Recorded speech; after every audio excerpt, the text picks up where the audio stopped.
ওয়ালাইকুম সালাম ওয়া রাহমাতুল্লাহ।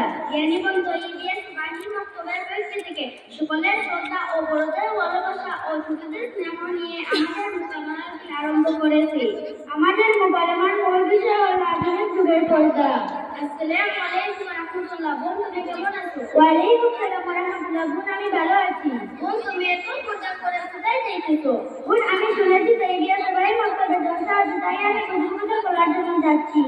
ও আচ্ছা বোন, তুমি যখন মেলায় বা অন্য কোথায় বেড়াতে যাও তখন কেন পর্দা করো না? বোন যারা বকার যারা মেলা বা অন্য কোথায় যাওয়ার সময় পর্দা করে না, তাই কত অন্ধকার হতে থাকে, তাদের সামনে আমি যদি পর্দা করি তারা আমাকে ঘোরাতে নেবে না। আর জলসায় কত হুজুরেরা থাকে, তাদের সামনে আমি যদি পর্দা করি পর্দা করি না, ওনারা আমার সম্বন্ধে অনেক খারাপ কথা বলবে।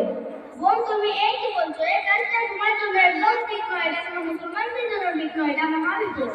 বোন আমার এখন আনন্দ ফুর্তির সময়, যেমন মডাল তেমন চলি। বোন তুমি ভুল বলছো, তুমি জানো আল্লাহ তোমার অপূর্ণ কথা বুঝতে পারেননি, তুমি মানুষের কাছে সম্মান পাওয়ার জন্য নিজের পাপে বলতে যাচ্ছ। বোন আল্লাহ তাআলা বলতেন নারীর জন্য পর্দা ফরজ করেছেন। বোন আমি পর্দা করবো না বলিনি তো, আমি পড়ি হলে পর্দা করবো। আমি যখন কোরআন পড়ি তখন পর্দা করি, রমজান মাসে পর্দা করি, মুখে বাড়িতে গেলে পর্দা করি, এর চেয়ে বেশি পর্দা করতে পারবো না। কত মেয়েরা মুখেই পর্দা করে না। আল্লাহ আমাদের পর্দা করতে বলেছেন ফিরে পূজা। আরে তুমি এত জ্ঞান কোথা থেকে শিখলি? আমি শিখেছি তো এটা সবাই বক্তব্যের হুজুরের কাছ থেকে, তুমিও তোদের অনেক কিছু শিখতে পারবে। বোন না আমার বক্তব্যে যাওয়ার জন্য সময় নেই, সামনে অনেক সময় আছে। বই হলে পড়বো, নামাজ পড়বো, কোরআন। আমার এখন সময় নেই, আমার এত জ্ঞান সেটা কিসের দরকার? বোন আল্লাহ আমাদের পর্দা করতে বলেছেন বুড়ি গাছে নয় ছাড়ো গাছে দিতে হয়। বোন যখন আমি পর্দা করি কেউ আমাকে দেখবে না, ওর দামও দেবে না। বোন অবশ্যই তোমাকে কেউ দাম দেবে না। গাছে যখন ফুল ফুটে তখন বাতাসে সব পাতা পড়ে যায়, তখন তোমার দাম দেওয়ার মানুষের অভাব হবে। আচ্ছা বোন তুমি কি বলেছো? আমি ঘর বাড়িতে পর্দা করবো, দরকার ছাড়া বাইরে যেতে পর্দা করতে পারবো না।